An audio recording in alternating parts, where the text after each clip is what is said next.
ఈ రోజు ఎవరైతే ఏ కష్టాలకు వెళ్ళి ఏ సమస్యలకు వెళ్ళి బయటకు రావాలని ప్రార్థన చేస్తుందో ఈ రోజు నీ టైం ఆరంభమవుతుందట.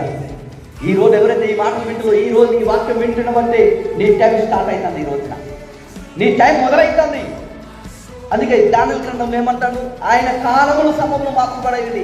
దానియేలు గ్రంథం 2:21 ఆయన కాలములు సమములను మార్చబడైంది. ఈ రోజున ప్రతి సీజన్ మారబోతున్నది, ప్రతి టైం మారబోతున్నది, ప్రతి పరిస్థితి మారబోతున్నది.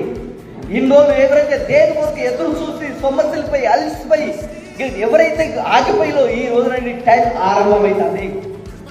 దేవుడు చెప్తాను, ఆయన కాలములు సమములు మార్చబడైంది. రాజులను ప్రోత్సహించు, ఏది నీకు ఎగనిస్ట్గా ఉంటుందో దేవుడు నన్ను ఆపేయబోతున్నంట.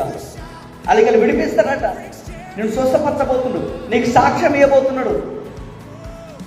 వేదలకి వేగం అంటే గ్రహింప శక్తి నీకు ఇస్తాడు. దేవుడు గ్రహింప శక్తి ఇస్తాడు. ఆత్మ సంగం చెప్తారా వాడు చెప్పి వాడు వినడు కాక.